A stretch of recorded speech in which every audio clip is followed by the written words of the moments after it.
자, 그러면 한국인의 마음속에 우리가 있다. 이제 마지막 편입니다. 오랫동안 6편인가 7편에 걸쳐서 한 것 같아요. 내용을. 네. 마지막 편입니다. 지난주 도덕성에 대한 공감이 엄청 높았는데요. 오늘은 낙천성에 대해서 다뤄보겠습니다. 네. 역사 기록이나 외국에서 말하기를 한국인은 낙천적이다라는 평가들이 많이 있었다던데요. 이 이야기들의 사례들을 좀 얘기해 주시면 좋을 것 같아요. 역사 기록에 보면 뭐 다들 예전에도 들어서 알고 계시겠지만 음주가무를 즐겼다? 이것도 낙천성과 관련이 있는 거고요. 음주가무 근데 우리나라만 즐기나요? 아니, 다 좋아하잖아요. 워낙 즐기니까. 워낙 즐기긴 하는 거 이게 차이가 나니까 이게 외국에서 얘기를 하는 거죠. 우리도 좋아하긴 한데 너는 좀 너무 좋아하더라 이런 그치. 거요? 그러니까 뭐 3박 4일간 뭐 음주가무를 즐겼다든가. 그렇죠, 그렇죠. 옛날에 신라의 어떤 축제는 한 달을 이상 했다는 얘기도 있어요. 뭐 하여튼 그게 대단했으니까 외국 사람들이 볼 때 그렇죠. 저 사람들은 농번기 끝나면은 뭐 일주일을 이제 다 마을잔치 하는 거 아닙니까? 그렇죠. 그런 식으로. 그게 오죽했으면 이런 음주가무에 대한 기록이 계속 있겠냐고요. 그래서 그런 것도 있고, 그 다음에 1900년대 초반 한국에서 근무했던 러시아 외교관이 있습니다. 미하일, 이름이 알렉사드로비치, 포지오. 이름도 엄청 길어요. 어느 나라 사람이라고요? 러시아. 한국인들은 완벽하게 몰락하였을 경우에도 희망을 가지면서 불행을 굳건하게 견뎌낸다. 이런 이제 기록을 남겼습니다. 굉장히 낙천적인 민족이라는 얘기죠. 또 여자 언더우드 있어요. 여성 언더우드라고 1904년에 상투의 나라라고 우리 조선에 대해서 이렇게 기행 비슷하게 여기 이제 살았던 분이니까 그래서 뭐라 했냐면 아일랜드 사람들과 조선 사람들이 비슷하다 그러면서 뭐라 낙천적이다. 태평스럽다. 뭐 이렇게 얘기를 했어요. 그래서 뭐 감정적이고 인정 많고 친절하고 너그럽다는 얘기도 했는데 어쨌든 낙천적이고 태평스럽다. 1904년에. 1904년 출간된 책에서. 그리고 이런 얘기는 한국의 우호적인 사람들만이 아니라 한국을 미워했던 그러니까 반한적인 일본인들도 얘기했어요. 예를 들면 다카시 도루 같은 아주 나쁜 놈이거든요. 반환적인 일본인인데 낙천성이 한국인의 민족성 중 하나라고 주장했습니다. 되게 싫었나 보다. 그 부분이 되게 싫었나 봐. 그래 싫었나 봐요. 그죠? 그리고 김재현 씨라고 한국인 학자인데요. 20세기 초반부터 후반까지 외국인들의 눈에 비친 한국인의 이제 기질 이거 연구한 논문이 있거든요. 거기서도 낙천성이 포함돼요. 외국인들이 그걸 꼽았다는 거죠. 낙천성을. 또 민족개조론 주장했던 이광수 있지 않습니까? 그 사람도 한국인이 낙천적이라고 얘기했습니다. 최근에는 뭐 공연 같은 거 하려고 한국에 오는 외국 그 연주자들 있잖아요. 클래식적이든 어떤 팝이든 간에 이 사람들이 한국인들이 낙천적이라고 해서 얘기합니다. 진짜요? 기록이 나와요. 아니 공연 왔다가 어떻게 그걸 알아요? 아니 뭐 공연을 보든 사석에서 만나든 거리에서 대화하는 보든 내용이나 그 과정에서 평가 중에 낙천적이라는 얘기를 진짜 신기하네. 많이 해요. 마지막 하나 더 있습니다. 이제 한국에서 외교관으로 근무했던 일본인 미치가미 히사시라는 사람도 한국인은 밝고 역동적이다. 이렇게 낙천성이다. 이렇게 얘기를 했다는 거죠. 그러니까 옛날에서부터 지금까지 꾸준히 이어지는 평가. 그리고 자타공인 평가. 그리고 신기하네요. 왜냐면 우리는 평소 생활에서 낙천성을 느끼지는 않잖아요, 서로. 그게 굉장히 낙천적이구나? 막 이런 얘기 안 하잖아요. 그죠. 근데 이제 외국인이 봤을 때 한국인이란 집단을 통째로 보면은 낙천성을 발견한다는 거잖아요. 네. 개별로 발견하는 게 아니잖아요. 그렇죠. 보편적으로 그런 느낌을 개별로 그렇지만 어쨌든 집단 자체가 그러니까 그런 거죠. 그러니까 그게 신기한데요. 일본인 기록엔 그런 것도 있어요. 한국인을 징용당해서 젊은이들 끌려왔는데 거기서 놀더라는 거예요. 그 와중에. 그렇죠. 노래는 해야죠. 거기서도 히히닥거리고 놀고 농담도 하고. 그렇죠. 징용당해 와서. 예전에 되게 그 유명한 노래가 있잖아요. 양키들은 모른다라는 민중가요가 있는데 그게 이제 미국 주한 미군과 싸울 때 왜 우리가 그 투쟁하는 전선에서 노래하고 춤추는지 너네는 모를 거다. 이런 아주 명언 가사가 있지 않습니까? 그게 되게 그때도 노래라는 노래예요. 그 노래를 부를 때 자부심 막 넘치더라고요. 그 문구가. 그게 우리한테 왜 그렇게 자부심이 넘쳤을까요? 그 뭔가 도덕적으로 우리가 우월한 것 같이 느껴졌어요. 이 그렇죠. 폭력 집단들은 맨날 막 니네는 각박하고 근데 우리는 웃으면서 싸워. 왜냐면 이길 거니까. 그런 승리를 보여주는 그런 이길 것도 그렇고 정의롭잖아요. 나쁜 짓 하면서는 그렇게 못하죠. 그게 자부심이군요. 네. 도둑질하면서 노래 부르지 못하잖아요. 아무리 낙천적이어도. 네. 옳은 일을 할 때 하는 거예요. 그러네. 그런 영향도 있겠습니다. 하늘이 무너져도 또 솟아날 구멍이 있다. 예. 아, 이것도 우리나라의 유명한 속담이죠. 그러죠. 늘 위기가 찾아오면 찾는 속담 아닙니까? 예. 도대체 하늘의 구멍은 어딨냐면서 막 그랬던 것 같은데. 그리고 네. 뭐 요즘에는 대부분 그런 거 말잖아. 이제 옛날에는 애들 낳을 때 그랬잖아요. 자기 밥그릇 다 깎고 태어난다. 얼마나 낙천적이야. 아, 그렇지. 그런 얘기도 있어. 아. 어차피 다 먹고 산다고. 걱정 없어. 어. 뭐 사람이 다 살게 돼 있지 죽게 돼 있냐. 요즘엔 좀 죽었지 그 얘기가. 이 얘기가, 그러니까 태평스럽다. 이거랑도 연결이 되네요. 그렇죠. 집신도 짝이 있다. 아, 그런 느낌으로 또. 그것도 굉장히 낙천적이네. 집신도 짝이 있다. 네. 그 속담이 진짜 낙천적이네요. 생각해보니까. 죄송합니다. 네. 아, 너무 공감됩니다. 그래서 한국인의 낙천성의 상징이 풍자와 해야. 이거잖아요. 네네. 이건 전 세계적으로 유명한 거예요. 유명하죠. 그러니까. 유명하죠. 언어 유희나 뭐 이런 따라할 거에서는 수 없어요. 몽골이 압도적입니다. 네. 욕도 세상에 제일 많아요. 열성열차. 대백과사전 있어요. 욕백과사전. 그렇죠. 욕은 만들면 다 욕이죠. 뭐. 네. 스토리텔링도 있고, 나름 욕이. 다른 나라들은 욕이 되게 빈곤해요. 네. 별로 없어요. 맞아요. 일본은 빠가 정도가 제일 많고 욕이 칙쇼 뭐 이런 몇 개 거. 없어요. 한 3개 정도 있습니다. 일본에 비하면 없어요? 한국은 엄청나게 많습니다. 여기 풍부하게 있어요. 근데 이게, 그러니까 칙쇼 뭐 예를 들면 버큐 이렇게 하면은 뭔가 잘 당기지 않잖아요. 그 용어에. 섬세한 이 심리가. 그러니까 감정이 서로 다 다른데 이 단어로 표현할 수 없다고요. 그러면은 사람들이 막 지어냈던 거죠. 그리고 미국이나 하고 싶지 막 지금. 아니, 그것도 되게 창의적이라지 맞을 수 있거든요. 유럽이나 일본 맞아. 이런 애들은 수틀리면 칼질했단 말이에요. 서로. 그러니까 욕이 많이 발전할 이유가 없어요. 아, 그렇구나. 주먹이나 칼로 해결했단 말이에요. 아, 우리는 대화로 욕을 하는 이 거야. 자식들 그냥 쫙 이렇게. 근데 한국은 주먹질 안 하잖아요. 그때 얘기했듯이. 우리는 이런 거죠. 나 말리지 마 하는데 계속 말려줬으면 하는 마음. 도덕적으로 해결하는 사람들이잖아. 그러니까 이제 주먹질 안 하는데 화는 나. 갈등이 생길 때. 그 다채로운 마음을 표현을 해서 말로 짓눌러야 되는 거죠? 짓누르든 자기 해소. 아, 그 해소예요. 감정도 해소하고 상대방한테 자기 마음도 표현하고 뭐 이러면서 말싸움도 하고 재미도 보고 웃기도 하고 이러면서 욕이 발달한 거예요. 어떻게 보면. 폭력을 덜 썼기 때문에. 폭력을 많이 쓰면 오히려 욕이 발달하기가 쉽지 않아요. 그럼 이걸로 한번 나중에 세계의 욕을 한번 연구를 좀 해봐야겠어요. 언어가 발달했다라는 얘기인 것 같아요. 네. 어쨌든 이런 감정적인 거나 자기 생각이나 느낌 같은 것들을 언어화하는 것은 되게 고기능이기 때문에 그렇죠. 욕이 발달한 것은 근데 풍자와 해악의 핵심은 웃음이에요. 웃으면서 조롱하고 웃으면서 폭로하고 이런 거거든요. 그렇죠. 그러니까 유머랑 이제 비슷한 성질이 있는 건데 사람들이 화가 나고 짜증나고 막 그럴 때 그것을 이렇게 웃으면서 안 하는 사람도 많이 있거든요. 진짜 말 그대로 짜증을 팍팍 내는 사람도 있어요. 근데 그걸 웃으면서 유머로 푸는 사람들도 있단 말이에요. 그런 사람들 어떤 사람들이겠어요? 낙천적인 사람들이죠. 대체로. 화에 이렇게 짓눌리지 않는 거네요. 그렇죠. 그런 사람들이 좋더라고요. 같이 있으면. 그러니까 지배층이 막 수탈하고 그런 건 있었으니까 옛날부터. 근데 다른 나라 사람들은 이제 그때 막 울고 화나고 짜증나고 그래 안 되면 막 칼 들고 가서 막 죽이고 이러는 거였다면 한국 사람도 웃으면서 막 조롱하는 거죠. 근데 그 웃을 수 있다는 거는 여유가 있다는 거고 그만큼 낙천적이라는 거잖아요. 그래서 그런 것이 앞에서 쭉 얘기했던 한국인 민초들의 힘이 제일 센 나라였다. 세계적으로 볼 때. 그런 데서 오는 어떤 자신감 이런 것도 있으니까 여유 있게 웃으면서 조롱하고 그랬겠죠. 음주 가문은 왜 그렇게 좋아하는 거예요, 우리는? 흥이 나니까. 아, 그걸 하면 흥이 나니까. 아니, 흥이 나니까 하는 거예요. 아, 흥이 나니까 음주 가문 하는 거예요? 그렇죠. 근데 흥이 언제 나냐, 한국 사람들은. 우리가 됐을 때. 우리가 됐다는 느낌이 나면 흥이 나고, 한국 사람들 그때. 그래서 그때 이제 무아지경에 들어가는 거잖아요. 네, 맞아요. 네, 그때 이제 음주가무가 따라오는 거 자연스럽게. 그게 또 있어줘야 시너지가 나니까. 그렇죠. 그렇게 감정이 고양된 거를 단순한 언어로 표현하기 힘들단 말이에요. 그래서 나온 게 노래고 춤이거든요. 인류 역사에서 보면. 그러니까 이제 당연히 이제 음주감으로 가는 거죠. 거기 술 한잔 들어가면 더 좋으니까. 아니, 촛불에 가면요. 이렇게 이제 앞에서 노래를 하잖아요. 그럼 꼭 자리에서 일어나서 춤을 추시는 분들이 있거든요. 뭐 이렇게 춤 사위가 굉장히 예사롭지가 않아요. 다들 다 자기만의 어떤 그 쪼가 있어요. 근데 수천 명이 모인 장소에서 혼자 일어나서 춤추는 건 정말 부끄러운 일이잖아. 어떻게 보면은 정말 개의치라. 개의치 않죠. 그 사람이 일어나는 순간 네.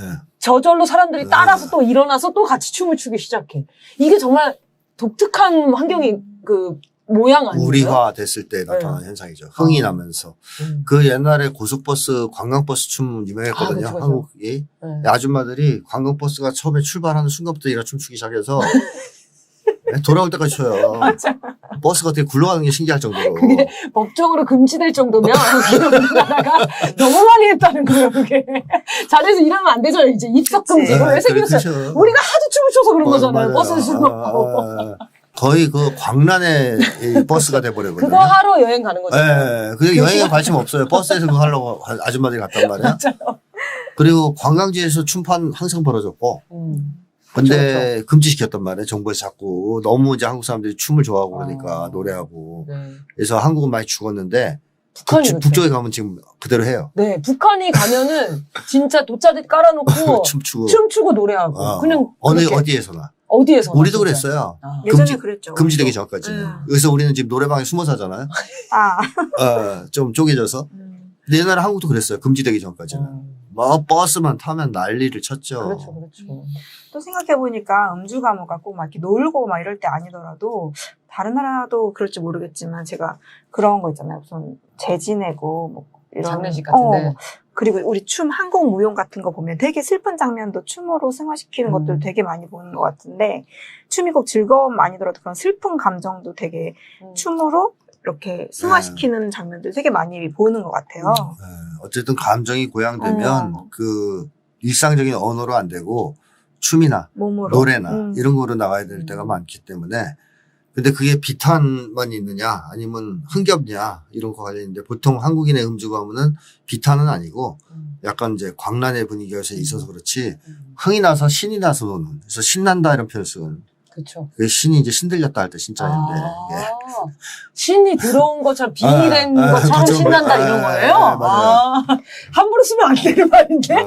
이제는 뭐 이제 일상적이네요, 그냥. 통속적인 언어가 됐는데 어쨌든 신난다가 신들렸다, 뭐 신이 내렸다, 뭐 이런 거랑 비슷한 거고 흥에 겨워서 뭐 이런 것도 있잖아요.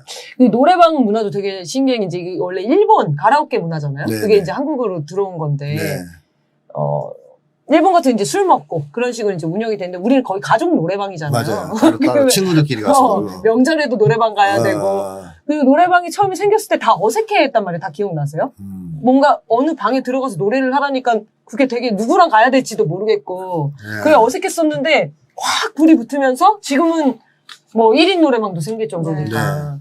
노래 미친 사람들이라고 봐야 돼요. 진짜 노래 못 부르면 미친 사람. 노래 진짜 시골만 가면 다 노래를 너무 잘하셔, 그죠? 그 조율과. 네, 잘해요. 네. 이 몸에 아예 배어있는 것 같아요. 그러니까 우리는 예술이 발전할 수밖에 없는 거예요. 그 사람들 모이면 술 한잔 들어가면 바로 노래 나오고, 이제 노래 나오다 흥에 겨우면 일어나 춤추고, 그게. 노래 못하면 그 자리에서 빠져야 돼요. 얼마나 구박받는지 모르겠어요. 보편적 정서 문화라고 봐야 되겠죠? 그리고 노래를 또 부를 때도 이런 게 있습니다. 그 사람이 노래를 잘하는 거를 들으려고 하는 게 아니에요. 누군가 운을 떼주면 어차피 다 같이 부를 거기 때문에. 그렇죠, 맞아요. 그냥 누가 흥을 높여줘라 이거지.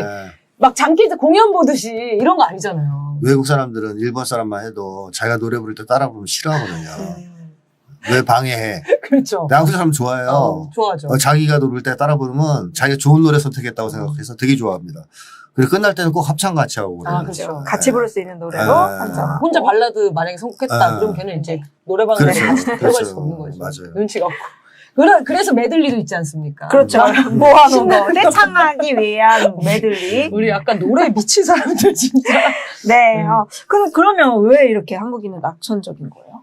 낙천적은 우리 문화가, 우리 생활을 했기 때문에. 개별적으로 혼자 사는 사람들은 낙천적일 수 없어요. 왜냐하면 낙천성의 핵심이 뭐냐면요. 그냥 항상 즐겁게 생활하면서 저절로 좋은 미래가 올 거라고 기대하는 막연한 낙관이 아니거든요. 뭐 예를 들면 윤석열 어차피 죽겠지. 뭐 때가 되면 죽겠지. 지금 배 나온 거 보니까 죽을 것 같아. 아무것도 안 해. 그걸 기대하면서 집에서 맨날 즐겁게 사는 거야. 죽을 거라고 생각하고. 이거는 낙천성이 아니에요. 막연한 그냥 낙관인 거죠. 이제 낙천성의 핵심은 뭐냐면 힘들고 어려워도 실망이나 비관에 빠지지 않고 명랑하고 생기발랄하게 살면서 용기 내서 핵심이 이겁니다. 끝까지 싸우려는 거거든요. 그러니까 싸우겠다는 의지가 동반될 때가 낙천성이에요. 그러니까 자기 의지가 있는 거예요. 감이 나무에서 떨어질 때 기다려서 이렇게 누워서 가만히 입 벌리고 있는 거는 낙천성이 아니고 발로 감나무를 차든가 아니면 기어 올라가면서 즐거워하는 게 낙천성이에요. 그러니까 자기의 실천을 전제하는 거예요. 그리고 내가 노력하고 실천하면 좋은 미래가 올 것이다. 좋은 미래가 더 빨리 올 것이다. 라고 기대할 때 낙천성이 생기는 거거든요. 자, 그러면 이게 어떤 조건에 생길까? 혼자 살아가는 사람한테 생기기 힘든 거죠. 그러네요. 혼자는 할 수 있는 게 많지 않아요. 그게 무력하니까. 네. 우리가 돼서 살아가는 집단이 생기기 쉬운 거예요. 우리는 힘이 좋잖아요. 힘이 있잖아요. 세상을 바꿀 수도 있고, 뭐, 자연을 개조할 수도 있고, 한국 사람들은 노동도 같이 했단 말이에요, 항상. 그래서 노동가요가 나왔잖아요. 민요가. 민요도 흥겼거든요. 일할 때 뭐 우울하게 이게 부르면서 일하겠어요? 즐겁게 노래 부르면서 일도 하고. 그러면서 같이 이렇게 살다 보니까 인간의 힘, 특히 우리의 힘을 믿는 사람들이죠. 그러니까 낙천성인 거예요. 자기를 믿는 거예요, 쉽게 얘기하면. 그래서 낙천성의 그 기저에는 뭐가 깔려있냐면 자신감이 있습니다, 자신감. 자기에 대한 믿음. 한국 사람들이 역사적으로 우리 생활을 해왔고 여러 경험들이 있습니다. 우리가 돼서 세상의 이제 어려움들을 이겨나온 경험들이 있어요. 항상 헤쳐나왔고 외적도 막아냈고 이런 데서 우리에 대한 확신이 있기 때문에 세상이 아무리 험난해도 우리가 힘을 합치면 못해낼 것이 없다라는 이 잠재의식이 있죠. 그게 한국인의 낙천성의 저는 힘이라고 봐요. 그 다음에 낙천성이 생기려면 세상을 안 좋은 곳으로 본다. 위험한 곳으로 본다 하면 낙천성이 생길 수가 없어요. 그렇죠. 비관하겠죠. 그러면. 인간을 불신하면 절대 낙천성이 생길 수 없습니다. 그러니까 저는 사람이 너무 싫어요. 사람을 안 믿어요. 사람은 다 악마예요. 이런 사람이 어떻게 낙천적인 태도를 가질 수 있겠습니까? 세상을 지옥처럼 보고 있는데. 그러니까 사람에 대한 긍정적인 태도, 우호적 감정이 있어야 낙천성이 생겨요. 사람은 지금은 미친놈들 많지만 조금만 조건이 갖춰지면 인간은 훌륭한 존재야. 착하게 잘 살 거야. 이런 인간에 대한 믿음, 신뢰가 있어야 낙천성 가질 수 있는 거 아니에요? 한국인은 앞에서도 살펴봤지만 인간 중심성이 강한 민족이죠. 인간을 가장 중요하게 생각하고 인간을 믿는 사람들입니다. 그러다 보니까 세상도 굉장히 좋게 봐요. 긍정적으로 봅니다. 이게 낙천성의 배경이 되는 거죠. 이 두 가지의 믿음 외에도 더 있겠지만 하여튼 기본적으로 세상을 보는 태도, 한국인이 이제 인간을 믿고 살아가면서 세상도 아주 긍정적으로 본다. 그리고 또 하나는 자기 자신을 믿는다. 특히 우리를 믿는다. 여기에서 낙천성을 갖게 된 겁니다. 그래서 선생님 그 5가지 민족성을 보니까 다 연관이 돼 있네요. 우리주의로 인한 네. 파생돼. 근데 맞습니다. 이게 있어서 이게 더 발현되고 이런 거네요. 그렇습니다. 그 뿌리는 우리주의라고 보시면 돼요. 우리성. 그게 모든 걸 낳는 어떤 뿌리라고 보시면 되죠. 네. 선생님이 이제 민족성을 연구한 이유가 이러한 민족성이 더욱 발현되는 사회가 한국인이 본성적으로 요구하는, 바라는 사회고 그 사회를 이루기 위해서는 알아야 된다. 그래서 이제 글을 쓰셨다고 하는데 내용 중에 이제 한국인은 절대 이상 사회를 포기할 수 없다. 이렇게 얘기를 하셨는데요. 네. 이 말은 뭔가요? 그러니까 제가 이런 표현을 썼죠. 이상 사회에 대한 열망을 포기한 한국인은 이미 한국인이 아니다라는 말까지 했는데 너무 단호하게 쓰셨더라고요. 네, 왜 그러냐면 한국인이 가지고 있는 5가지 민족성이 결국 이상 사회에 대한 열망으로 수렴이 됩니다. 모여요. 한 곳으로. 이게 있어야 내가 자연스럽게 그게 이 5가지 속성이 꽃을 피울 수 있으니까. 근데 그거를 무의식적으로 그렇게 지향을 하게 된다는 그렇죠. 거죠? 자기가 그걸 원하니까. 그래서 하나씩 간단하게만 보면 한국인들 우리성 있잖아요. 네. 즉 우리가 돼서 살아갈 때 제일 행복한 사람들이에요. 네. 그럼 이 세상이 어떤 세상이 됐으면 좋겠어요. 우리가 돼야죠. 그렇죠. 모두가 우리가 되는 세상. 그게 이상사회잖아요. 간단합니다. 사실 모두가 우리가 된 사회가 한국인이 꿈꾸는 이상사회예요. 그러니까 우리성 때문에라도 이상사회를 포기할 수 없겠죠. 또 인간 중심성을 보더라도 인간이 가장 귀중한 존재라고 생각하니까 누가 주인된 세상이 이상사회라고 생각했어요. 사람이 주인된 세상, 인간이 주인된 세상. 한마디로 우리로 뭉쳐서 인간이 주인이 된 평등하고 화목한 사회가 이상사회라고 생각했죠. 네. 그러니까 인간 중심성 때문에라도 이상사회에 대한 꿈을 포기할 수 없는 거죠. 그리고 비종교성도 이상사회에 대한 열망에 기여하는데 한국인은 이상사회가 현세에서 실현된 모습 보고 싶어 합니다. 내세에서는 관심 없어요. 이렇게 해석이 되는구나, 이게. 네, 별 관심 없어요. 현세에 꼭 실현돼야 돼요. 네. 그리고 현세에 실현할 수 있다고 믿어요. 현세에 안 되면 내 후대라도 해야 돼. 그렇죠. 이런 거죠. 그렇지. 내 후대가 그 내 자손들이 이어서. 이거 뭐 내가 죽어서는 상관없고. 지독하게 현실주의자. 현세주의자라 그러죠. 한국 사람들은. 신이 이상사회를 선물해 줄 거란 기대를 안 해요. 한국 사람들은. 그렇죠. 우리 힘을 할 수 있다. 인간의 힘을 할 수 있다고 믿어요.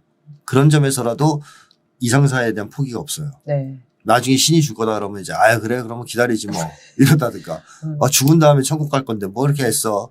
이것도 없어요. 그냥 현실에서 반드시 해야 돼. 자, 그런 점에서도 이상사회에 대한 지향이 높고 도덕성도 그렇습니다. 한국인이 말한 이상사회는 어떻게 보면 도덕성의 견지에서 보면 도덕적인 사람이 가장 높은 평가받고 도덕에 의해서 하나로 뭉치고 도덕에 의해 굴러가는 사회잖아요. 그런 사회는 무슨 사회입니까? 우리 사회죠. 모두가 우리가 된 세상이죠. 그러니까 도덕성을 가지고 살아가려고 해도 이상사회 만들어야 되는 거예요. 우리 모두가 우리가 된. 마지막으로 낙천성도 그렇죠. 미래를 낙관하는 사람들이고 이상사회가 반드시 올 거라고 믿고 자기 힘으로 그 나를 앞당길 수 있다고 믿는 사람들이니까 이상사회에 대한 열망을 포기하기 쉽지 않습니다. 그래서 이런 것들이 다 합쳐지면 결국 이상사회에 대한 열망으로 귀결되는 거다. 그래서 한국인들이 그 옛날부터 이상사회에 대한 얘기를 많이 해왔던 겁니다. 유난히. 홍익인가도 저는 그런 거라고 봐요. 이상사회에 대한 지향이라고 봐요. 그 다음부터 뭐 쭉 계속 나가 대동세상까지 이어지잖아요. 그렇죠. 네. 늘 있죠. 정치인들도 늘 그 세상을 얘기를 하죠. 네네네.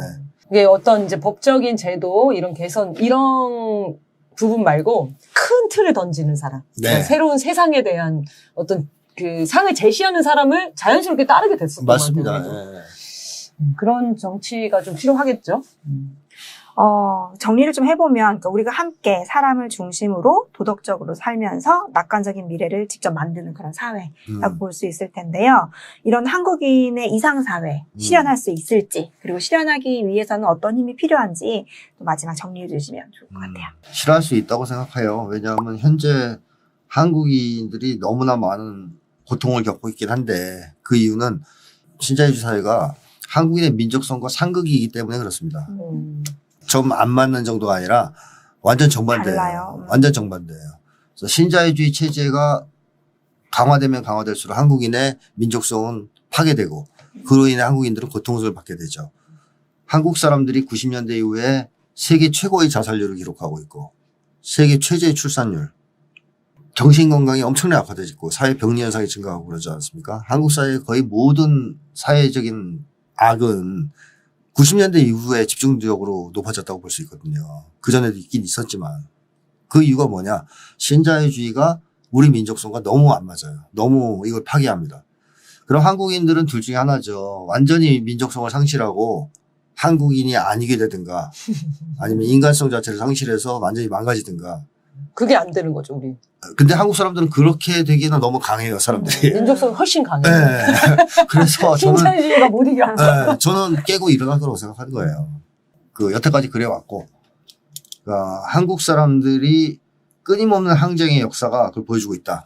정말 희망이 없는 것 같은 상황에서도 한국 사람들은 싸우고 버티고, 뭐 몽고가 유일하게 지배를 못한 나라 아니겠습니까? 그 세계의 모든 곳을 점령했던 나라가 한국만큼은 점령이 안 되잖아요. 그러니까 결국에는 자치를 허용하는, 인정하는 이런 상황도 있었는데 한국 사람들의 역사를 보면 지금의 이 시기도 저는 극복할 거라고 예상합니다. 희망이 있다 이렇게 보고 있고요.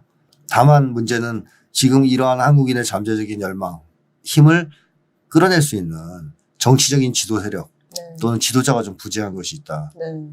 사실 한국인들은 그런 것 때문에 또 지도자에 대한 이 열망이 되게 강하거든요. 그러니까 그게 진짜 센 것 같아요, 우리는. 네. 예전에는 그 미륵불이라고 있었어요. 미륵불 사상.